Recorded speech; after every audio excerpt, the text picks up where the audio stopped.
Assalamualaikum warahmatullahi wabarakatuh. Selamat pagi. Jumpa lagi. Pada kesempatan kali ini saya akan memaparkan tentang skala pengukuran. Ini bagian dari materi lanjutan dari riset pemasaran. Ini penting sekali. Jadi ketika kita melakukan penelitian, kemudian penelitiannya kita mau ambil datanya, maka kita harus ngambil datanya itu ngukurnya pakai apa gitu kan. Inilah yang harus kita bahas pada kesempatan kali ini. Baik, langsung saja. Pengertian sendiri, pengukuran itu adalah ini secara definitif dari beberapa literatur referensi yang saya dapatkan. Jadi pengukuran ini adalah sendiri pemakaian satuan kuantitatif maupun kualitatif pada objek atau subjek penelitian. Jadi satuan kita melakukan penelitian adalah kita ngukurnya pakai apa gitu. Lalu kita mendeskripsikan jumlah atau tingkat properti yang dimiliki objek tersebut gitu. Kemudian skala pengukuran itu sendiri menentukan satuan analisis yang diperoleh sekaligus jenis atau tingkatan datanya.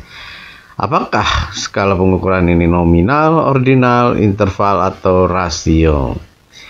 Jadi kenapa harus dibikin skala sih gitu? Ini sebenarnya untuk kita tuh biar tahu ciri atau karakteristik sesuatu, baik itu objek atau subjek, ini berdasarkan ukuran tertentu. Sehingga kita bisa membedakan atau mengklasifikasikan atau mengurutkan atau menggolongkan atau kita memilah-milah atau mengurutkan gitu berdasarkan ciri atau karakteristik yang ada di subjek atau objek penelitian. Jadi kita bikin skala gitu ya, makanya diukur. Langsung yang pertama kita akan bahas tentang skala pengukuran adalah skala nominal. Skala nominal ini artinya adalah dia hanya melakukan kategorisasi variabel yang diukur. Jadi hanya melakukan kategorisasi, ingat-ingat ya. Kemudian kategori ini dengan kategori yang lain ini tidak bisa diurutkan berdasarkan tingkatan. Jadi nggak ada tingkatan ya, tidak ada yang lebih besar lebih kecil, hanya kategori saja. Kemudian skala nominal ini tidak memiliki jarak ya. Kemudian variabel ini harus exclusively independent. Artinya satu objek atau subjek hanya masuk pada satu kategori, tidak ada masuk ke kategori yang lain. Ingat-ingat, skala nominal itu hanya bentuk kategori, tidak memiliki jarak, dan hanya masuk pada satu kategori atau exclusively independent. Ini saya contoh ya. Kita tidak bisa mengatakan bahwa laki-laki lebih tinggi daripada perempuan. Demikian sebaliknya. Kendati menggunakan angka-angka ya. Karena nanti di kategorinya misalkan perempuan itu kita simbolkan dengan 0 dan laki-laki itu kita simbolkan dengan 1. Tapi angka tersebut 0 dan 1 nih, ini bukan data kuantitatif yang bisa dikalikan. Hanya kategori saja. Ya. Jadi tidak bisa dilakukan operasi matematika. Laki-laki ditambah perempuan, 0 ditambah 1. Itu nggak bisa. Ini hanya label. Ingat, tidak bisa dilakukan operasi matematika dikali, ditambah, dibagi, dan seterusnya. Hanya label saja. Kalau 0 simbolnya untuk perempuan dan 1 itu untuk laki-laki. Kan bentuk skala nominal namanya. Contoh, misalkan ada pertanyaan jenis kelamin. Pada pertanyaan penelitian atau di kuesioner biasanya ditanyain jenis kelaminnya apa, perempuan, B, laki-laki gitu kan. Kemudian di jenis pekerjaan juga mahasiswa, karyawan, PNS, dan lain-lain. Disimbolkan pula gitu ya. ini nggak bisa dijumlah ya, nggak bisa harus terpisah itu ya. Nominal jelas ya, hanya bentuk kategori saja. Lalu yang berikutnya ada skala ordinal. Skala ordinal ini skala yang bisa diurutkan. Ya, kemudian dalam skala ordinal ini tidak menunjukkan kuantitas yang absolut atau mutlak, dan tidak pula memberi petunjuk bahwa interval atau jarak antar setiap dua angka itu sama. Dalam skala ordinal ini berlaku ketentuan atau postulatnya, bila A lebih besar B dan B lebih besar dari C, dengan sendirinya A pasti lebih besar dari C. Ini contohnya. Kita mau menghitung atau tingkat kepuasan, ya. Di sini ada sangat puas, puas, cukup puas, tidak puas, dan sangat tidak puas. Ini adalah data ordinal.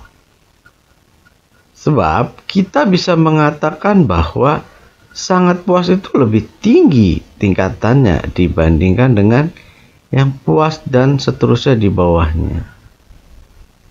Dalam skala ordinal hanya ada urutan, tapi jarak antar kategori itu nggak ada, itu kan.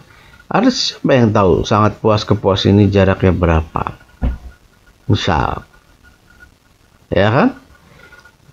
Sekalipun kita pakai angka, ya, sangat puas 5, puas 4, cukup puas 3, tidak puas. Angka-angka itu hanya berupa label. Ya. Angka-angka itu berupa label di mana satu lebih tinggi dari 2. Atau mohon maaf, 1 lebih rendah daripada 2, 2 lebih rendah dari 3, itu menunjukkan. Tapi jarak yang pastinya atau kategori ini tidak ada. Puas ke cukup puas, jaraknya berapa? Kita nggak tahu, gitu kan? Ini masuk kategori skala ordinal, ya. Pemakaian rata-rata dan standar deviasi tidak bisa dibenarkan pada skala ordinal. Ingat. Jadi kalau penelitian kemudian jawabannya itu begini, ya berarti itu masuk kategori skala ordinal. Kemudian ada yang skala interval. Interval ini memiliki kekuatan sama dengan skala nominal dan skala ordinal. Nah, hanya saja ditambah, ya, ada jarak satu kategori dengan kategori lainnya. Misal, nilai pelajaran untuk anak SD sampai dengan SMO berkisar antara 1 sampai 10. Jarak antara nilai 4 dan 5 sama dengan jarak antara 9 dan 10. Yang belum bisa dilakukan dengan data interval itu perbandingan absolut. Misal, Rina dapat nilai matematika 8. Dini 4. Kita bisa mengatakan bahwa Rina lebih pandai daripada Dini. Tapi kita tidak bisa mengatakan bahwa kepandaian Rina 2 kali lipat daripada kepandaian Dini. Gak bisa, ya. Perbandingan absolut itu memang bisa dilakukan operasi matematika nih. Itu nanti ada namanya skala interval. Ada jarak, gitu kan. Ada simbolnya, ada tingkatannya, ada ordinalnya, ada intervalnya, ada jaraknya, ada simbolnya, kategorinya. Jadi tambah, ya nominal, ya ordinal ada, terus kemudian naik lagi ke interval. Jadi prosesnya bertingkat. Dari nominal ya cuman simbol doang. Kemudian naik ke ordinal, simbol ada tingkatan. Ya kan? Naik lagi ke skala interval, simbol ada, tingkatan ada, kemudian ada jarak juga. Dan yang terakhir, ya, itu adalah skala rasio. Ya, ada skala nominalnya, ada skala ordinalnya, ada intervalnya. yaitu simbolnya ada, hanya label juga ada, kemudian tingkatannya ada, lalu jaraknya ada, kemudian ditambah dengan perbandingan secara absolut. Contoh, tinggi badan Dito 160 dan tinggi badan Resa 80. Kita bisa mengatakan bahwa tinggi badan Dito 2 kali lipat tinggi badan Resa. Ini namanya skala rasio. Contoh data rasio itu berat badan, ya, jarak antar kota, luas daerah, besarnya pendapatan, usia, frekuensi belanja, dan lain-lain. Pada skala rasio, angka pada skala pengukuran penunjuk kan besarnya sesungguhnya. Jadi pada rasio ini benar-benar ya memang objektif ya. Kalau interval itu hanya subjektif saja, ya. Jadi memang aktualnya skala rasio itu. Kita itu skala pengukuran. Kemudian pada instrumen riset pemasaran, ya, kita membuat yang namanya perskalaan juga, ya. Ada namanya yang pertama skala Likert, ya. Skala Likert ini disebut juga Summated Rating Scale. Ini teknik pengukuran sikap. Jadi kalau kita mau mengukur sikap pendapat orang, itu pakai apa gitu kan? Kalau yang tadi kan nominal, ordinal segala macam itu masih bentuk skalanya. Tapi kalau misalkan kita secara umum itu ya, kalau kita mau mengukur sikap orang, subjek penelitian minta pendapat terhadap sebuah penelitian atau sebuah studi kasus, sebuah pendapat, sebuah permasalahan, maka si subjek ini diminta untuk mengidentifikasikan tingkat kesetujuan atau ketidaksetujuan mereka terhadap masing-masing pertanyaan, betul kan? Kemudian skor sikap seorang subjek adalah nilai total yang diperoleh setelah menjumlahkan nilai masing-masing pertanyaan. Skala ini banyak dipakai ya, karena skala ini memberikan peluang kepada responden untuk mengekspresikan perasaan mereka dalam bentuk persetujuan, setuju tidak setuju, nah skala Likert itu ya, atau agreement ya terhadap suatu pernyataan. Nah, ini beberapa hal yang harus diperhatikan di dalam skala Likert.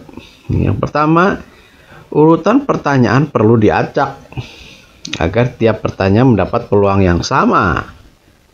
Hal ini untuk menghindari bias posisi. Kemudian, kita hindari keseragaman pilihan jawaban dengan mengacak titik ekstrim positif dan negatif. Ini contoh pertanyaan dengan skala Likert. Tabel 43. Contoh varian A. ATM Bank A banyak. Pertanyaan atau pernyataan tersebut bagaimana? Itu ditanyain. Sangat tidak setuju, dicek di sana. Tidak setuju, netral, setuju, sama setuju. Kemudian pertanyaan berikutnya, pelayanan Bank A baik. Lokasi Bank A strategis. Hadiah Bank A banyak, reputasi Bank A baik. Nah, ini yang harus diisi. Sama responden, tinggal checklist aja di sini, kotak-kotaknya. Ya. Lalu varian B, Bank A memiliki banyak ATM. Tinggal dijawab A, B, C, D, E. Gitu kan? Ini mah bentuk tabel, ya. Kalau ini bentuk pertanyaan multiple choice, A, B, C, D, E, gitu kan? Tinggal namanya juga bentuk pertanyaan.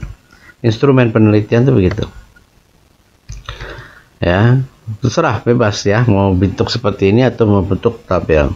Sama aja. Bank A memiliki banyak ATM. Setuju, tidak setuju, tinggal disilang. Itu lebih mudah yang mana? Lalu ada yang namanya yang kedua tadi setelah skala Likert ada skala diferensi semantik. Ya. Ini untuk apa ya? Mengukur sikap juga. Tapi ini si responden atau si subjeknya, si orang yang diminta ini memilih satu kata sifat atau frasa dari sekelompok pasangan kata sifat atau pasangan frase yang disediakan yang paling mampu menggambarkan perasaan mereka gitu. Skala ini bisa dipakai untuk mengukur sikap dan persepsi terhadap perusahaan korporatnya, produknya, merek, dan sebagainya. Skala ini berisikan sifat-sifat bipolar atau dua kutub yang berlawanan. Responnya dapat dikategorikan dalam ketiga dimensi dasar. Yang pertama, dimensi evaluasi, di mana itu diwakili oleh pasangan-pasangan adjektif atau sifat, kata sifat, baik buruk, manis pahit, menolong tidak menolong gitu kan. Kemudian yang kedua itu dimensi potensi. Kalau tadi evaluasi, sekarang potensi atau kekuatan itu contohnya kuat, lemah, penuh, kosong, banyak sedikit, tinggi rendah, keras lunak gitu. Kemudian yang ketiga ada dimensi aktivitas. Cepat lambat, tepat menyimpang, tenang ribut, hidup mati, ramai sepi. Nah, ini contohnya. Ini kan tidak bisa kita iniin ya, bentuk tabelnya. Kalau skala diferensi semantik, ATM bank sangat banyak, ATM bank sangat sedikit, jadi 2. Nah, ini masuk responden diminta untuk memilih checklist di mana nih. Itu semakin ke sini ya semakin sedikit gitu kan, semakin ke sini sangat banyak. Pelayanan bank buruk gitu kan, yang ujungnya pelayanan bank baik, jadi yang paling bawah ini buruk terus sampai yang pelayanan baik paling tinggi. Lokasi bank strategis, nah lokasi bank tidak strategis, terus kita suruh milih tuh posisi di mana nih gitu. Lebih ini lagi ya, lebih enggak kita mengukurnya lebih ekspresif ya, tidak ditentukan A, B, C, setuju, tidak setuju gitu. Ini ada poinnya 1, 2, 3, 4, 5, 6, 7 gitu. Hadiah bank banyak, hadiah bank sedikit. Reputasi bank baik, reputasi bank buruk. Terus semakin ke sini kita jawabnya buruk. Kalau misalkan nggak buruk-buruk amat, silang di sini. Sedang saja gitu di tengah-tengah gitu misalkan. Di sini kemudian ada 7 pilihan. Atau yang paling baik di sini. Ini ya namanya skala diferensi semantik. Tidak ada pilihan yang memaksa kita untuk ya udah pilih salah satunya. Kalau ini kan lebih range-nya lebih lebar. Kita mau mendekati yang mana gitu. Ya, kalau biasanya suka pilihnya ragu-ragu gitu kalau cari aman. Ini yang harus diperhatikan ketika kita memilih skalanya, mengukur skala sikap dengan skala diferensi semantik. Ya, yang pertama, kutub kanan kirinya itu dibuat beragam harusnya, supaya responden ini terstimulasi untuk lebih memperhatikan pertanyaan. Kalau kutub diseragamkan, kemungkinan responden memberikan jawaban yang sama gitu. Pasti ya udah samain aja. Harus beragam. Jumlah skala dibuat ganjil. Ya, 3, 5, 7 dan seterusnya. Jangan sampai ada genap. Genap itu pasti bikin bingung. Kalau misalkan di tengah ada yang ganjil, ya pilih tengah-tengah, nggak kanan, nggak kiri ya, ragu-ragu sama aja gitu. Cukup biasa ininya. Kalau di skala Likert. Tapi ini ataupun tidak ada ketentuan yang tepat sih sebenarnya. Tapi ini patut menjadi pertimbangan. Karena memang semakin banyak jumlah skalanya nih, responden itu pasti akan merasa terwakili gitu kan. Tapi ya responden juga susah untuk menentukan skala yang tepat. Jadi semakin meningkat, semakin ke atas, semakin baik, semakin ke bawah, semakin jelek gitu kan. Ukuran pastinya itu kita juga akan bingung. Ini dua cara yang lazim ketika kita menginterpretasikan data yang diperoleh dengan skala ini. Yang pertama menggunakan profil visual, yaitu snack diagram atau diagram ular. Nah, gini nih. Yang tanda silang itu bank A, yang tanda positif itu bank B gitu. Jadi si responden nanti suruh membandingkan bank A ATM-nya banyak apa enggak gitu kan. Sangat banyak, hampir sangat banyak, tapi si bank B di bawahnya gitu kan, lebih unggul si bank A. Kemudian pelayanan bank buruk, bank A ini sangat baik, bank B mau menuju pelayanan buruk malah gitu kan. Lokasi bank strategis, bank A ini menuju ke strategis hampir positif semua ya jawabannya. Kalau ini lebih rendah lagi, tidak strategis. Hadiahnya banyak bank A, bank B ini lebih sedikit daripada bank A. Reputasi bank A baik, hampir menuju baik. Reputasi bank B hampir menuju buruk. Jadi udah ketahuan dari jawaban-jawaban ini ya berbentuk ya begini. Bank A jauh lebih unggul dibandingkan bank B. Jadi enak menentukan. Kenapa disebut diagram ular? Karena memang menghubungkan titik-titik tadi gitu kan, dari masing-masing pasangan frase. Sehingga kita bisa munculkan profil objek atau subjek yang ingin dievaluasi. Ya tinggal ketahuan kalau dari gambar ini kan. Udah ketahuan. Bank A, bank B makin lebih baik lah daripada bank B. Lihat dari jawabannya. Lalu yang kedua berikutnya adalah kita menggunakan skala Likert numerik. Teknik ini sebenarnya dengan memberikan angka skor pada skala. Untuk yang berisikan 7 skala, maka skor yang diberikan adalah 1 sampai 7. Tapi untuk yang skala numerik, pertama-tama kita mencari rentang skala dengan rumus seperti ini. Jadi kita harus bikin dulu gitu kan. Ya. Rentang skala itu M kurangi N dibagi B. Skor tertinggi pada skala dikurangi skor terendah dalam skala dibagi jumlah kelas atau kategori yang kita buat. Ya, nih contohnya. Kalau kita pengen menginterpretasikan hasil pengukuran melalui skala diferensi sematik berskala 7, M-nya berarti kan 7. Gitu kan, yang N-nya berarti 1. Lalu kita pengen membuat ini menjadi 5 kelas saja gitu kan. Ya kita bikin perhitungannya.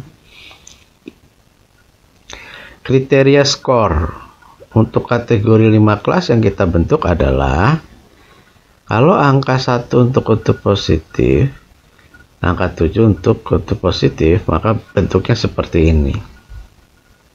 Ya. Tinggal dihitung saja kan. Pakai rumus itu rentang skalanya berapa?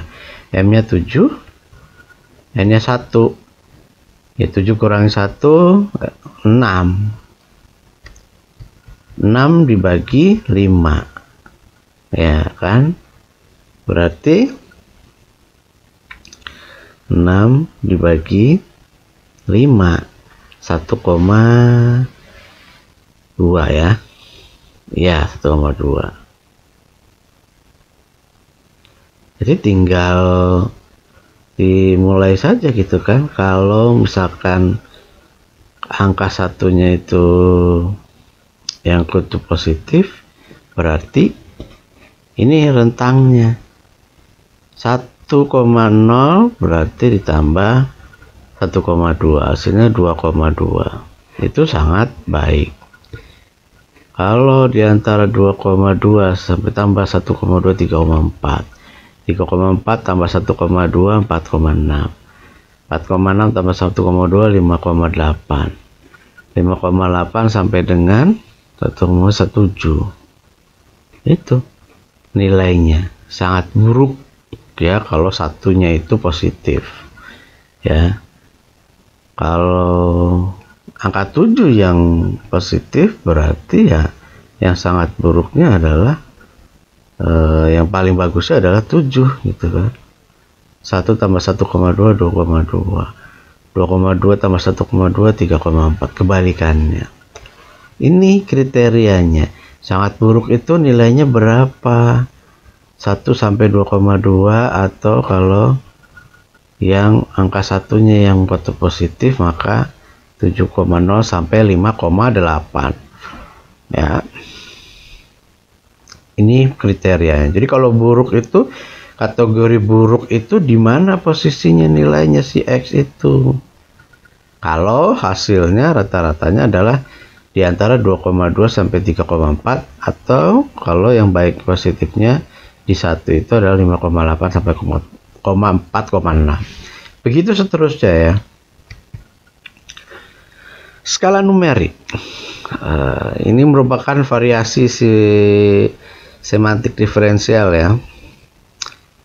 Pasti ada positif negatif ya, ada dua kutub. Nah, pilihan yang tersedia hanya angka. Kalau tadi kan bukan angka gitu. Ini namanya juga numerik gitu kan. Maka bentuknya adalah numerik. Jumlah angka harus ganjil. Ini data yang diperoleh dari skala ini dianggap data interval karena ada jaraknya. Nah, contoh, bagaimana ATM Bank A menurut pendapat Anda? Sangat sedikit, 1, 2, 3, 4, 5, 6, 7, sangat banyak. Oh, ada intervalnya tuh. Dari sangat sedikit ke sangat banyak, ini ada intervalnya. Tinggal dipilih. Gitu. Ada namanya skala Staple. Ini mengukur sikap juga, tapi respondennya ini diminta untuk mengindikasikan seberapa akurat tiap pertanyaan atau tiap pernyataan menggambarkan objek yang ingin dinilai. Ini modifikasi juga nih dari semantik juga. Bedanya itu kata sifatnya ditempatkan hanya pada satu kutub, tidak bipolar, tidak dua kutub. Poin-poin pada skala berupa angka yang diberi tanda negatif sampai positif. Pilihannya genap, bukan ganjil. Ya, kalau yang skala Staple ini. Skala ini tidak memberi jawaban netral. Nah, ini lebih seru lagi nih. Nggak ada netral ini, jadi kita diarahkan untuk memilih salah satu. Kalau condongnya lebih condong kemana gitu. Contohnya seperti ini. Ya, nggak ada dua kutub ya. Nggak ada dua kutub, hanya satu kutub. Bank A sangat banyak, mulai dari min 5, 4, min 3, min 2, min 1. Nah, sampai yang paling besar. Begitu. Seterusnya ya. Ini skala Staple.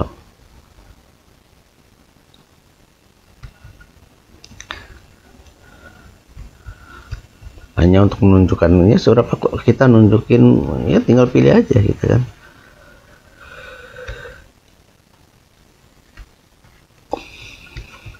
Lalu skala peringkat grafis.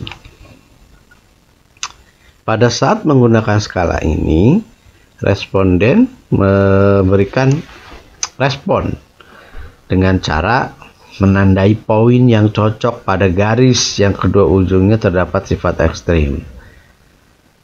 Garisnya itu horizontal bisa, vertikal juga bisa. Kemudian kita tandain ya. Bisa banyak, bisa sedikit juga. Contohnya itu kayak termometer gitu kan, pakai garis tuh. Ya kan? Nah, itu namanya peringkat grafis. Suhu juga bisa. Banyak kan sekarang digital ya. Kemudian skala ini dihitung dengan mengukur panjang garis. Nah, panjang garis ini dibandingkan pada panjang garis keseluruhan. Hasilnya nanti dinyatakan dalam persen. Ini bentuk data rasio nih. Ini contohnya gini. Pakai garis. Sangat tidak setuju paling bawah, sangat setuju paling atas. Oke, garis. Nanti kita tandain kita ada di posisi mana. Lebih berikat grafis ini lebih agak sulit ya, lebih bias, sangat menyulitkan responden sih sebenarnya. Tapi memang ada maksudnya ya. Karena memang ya ditandain aja gitu kan. Lalu ada ini skala yang memberikan rating per item ya, peringkat. Ya kalau yang tadi kan panjang gitu kan.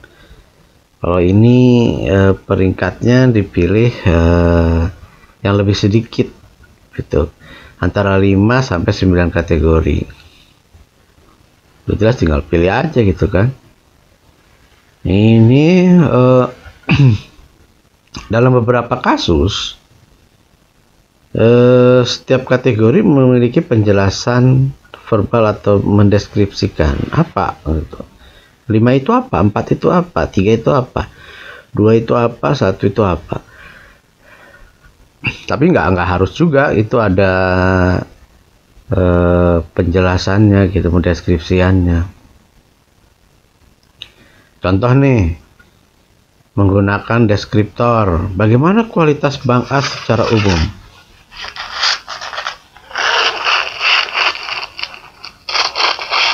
Ya, jadi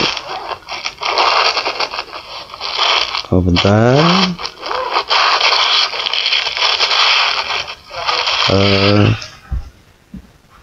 Jadi ada ini sangat baik ya, kemudian ada 4 itu baik, lalu 3 itu cukup baik, 2 itu buruk, dan 1 itu sangat buruk. Ada ininya ya, ada deskripsinya.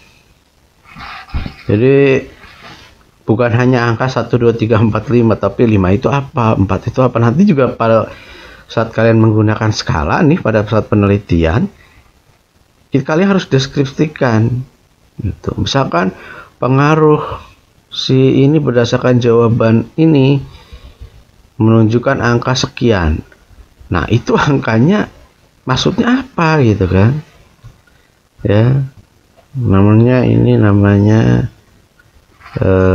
rating scale ya, itemized ya. Jadi kita bikin peringkat. Nah, kalau yang nggak ada deskriptornya atau penjelasannya, contohnya ini. Pilih karakter di bawah ini yang mengekspresikan kepuasan Anda terhadap McDonald gitu. Nah, biasanya itu cuma angka-angka 1, 2, 3, 4, 5 ya. Kemudian ada yang 7, skala peringkat komparatif. Ini skala yang meminta responden untuk menilai atau membandingkan setiap atribut ya terhadap atribut lainnya. Jadi ini bukan menilai secara independen, tapi ada pembandingnya. Dengan skala peringkat komparatif, tingkat kepentingan setiap atribut itu dinyatakan dengan bobot. Nah, dengan bobot tersebut, kepentingan atribut ini bisa diketahui. Contoh, urutan berdasarkan tingkat kepentingan yang diwakili bobot. Nah, ini. Peringkat komparatif, berikan angka 1 sampai 6 berdasarkan tingkat kepentingan atribut-atribut bank di bawah ini ketika Anda hendak memutuskan tempat nabung. Nah, dari 1 sampai 6 kita pilih, kita isi mana yang paling tinggi itu berdasarkan kepentingannya. Oh, saya misalkan memilih bank itu ATM-nya banyak. Wah, ini kita kasih 6 gitu. Layanannya ini 5 nih, berdasarkan kepentingan kitanya gitu. Nah, skala jumlah tetap juga atau constant sum scale. Contoh skala peringkat komparatif. Responden ini diperintahkan untuk membagi suatu jumlah ya ke dalam beberapa atribut yang dibandingkan. Setiap atribut akan memperoleh angka sesuai tingkat kepentingan masing-masing. Ini bentuknya rasio. Ini pakai skala ini nih responden ini nggak akan terpengaruh efek halo. Efek halo itu efek yang mendramatisir atau melebih-lebihkan respon positif atau ngurang-ngurangin yang negatif. Karena perasaan sungkan kepada peneliti atau objek yang diteliti. Jadi nggak enakan itu pakai skala ini lebih enak ya. Contoh, alokasikan angka 100 yang menyatakan berapa besar pengaruh orang lain maupun pengaruh pertimbangan sendiri dalam memilih tempat bank untuk menabung. Pengaruh orang lainnya berapa persen? Atau dari angka 100 ini. Pengaruh orang lain misalkan saya isi 60, pengaruh sendiri 40. Atau di sini 40, 60, totalnya jadi 100. Jadi lebih lebih nggak ke ini lagi gitu kan, nggak ketebak secara detailnya. Lalu yang ke-8 ada skala dikotomi. Ada yang nyebutnya juga skala Goodman. Dikotomi itu cuma dua pilihan gitu. Ya tidak gitu kan, setuju tidak setuju, benar salah gitu. Ini dikotomi itu boleh. Kalau bikin kuesioner, skala-skala ini yang harus kalian tentukan nanti jawabannya. Kemudian data yang dihasilkan data nominal pastinya kalau hanya dua ini, perempuan laki-laki gitu kan. Karena ini meminta kita untuk meminta jawaban yang tegas gitu. Ya enggak gitu, enggak ragu-ragu, netral atau enggak pasti. Ini lebih ini lagi ya kalau penelitian menggunakan skala dikotomi ini, setuju tidak setuju gitu kan. Jadi lebih pasti kalau di perhitungan itu pasti akan lebih ketahuan lebih jelas, nggak ragu-ragu.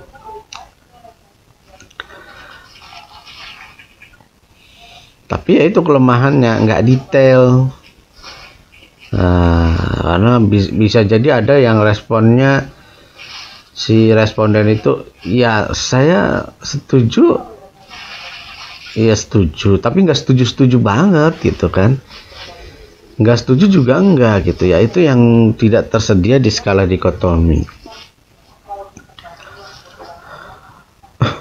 Tapi biasanya ini skala ini dipakai kalau mengukur satu dimensi saja gitu, tidak membandingkan atau tidak lebih dari dua dimensi atau variabel. Itu pakai skala dikotomi. Baik, mungkin itu saja skala pengukuran ya teman-teman. Mudah-mudahan ada gambaran. Jadi ketika kita mau melakukan riset atau penelitian dan kita mau mengambil data, kita harus tahu dulu, kita harus punya alat ukurnya, instrumennya, mengukurnya pakai apa, ngambil datanya pakai apa. Nah, tadi disampaikan bahwa skala-skalanya yang tadi disampaikan. Mungkin itu saja yang bisa saya sampaikan. Terima kasih. Mohon maaf masih banyak kesalahan kekurangan. Kita masih sama-sama belajar. Saya akhiri. Wassalamualaikum warahmatullahi wabarakatuh.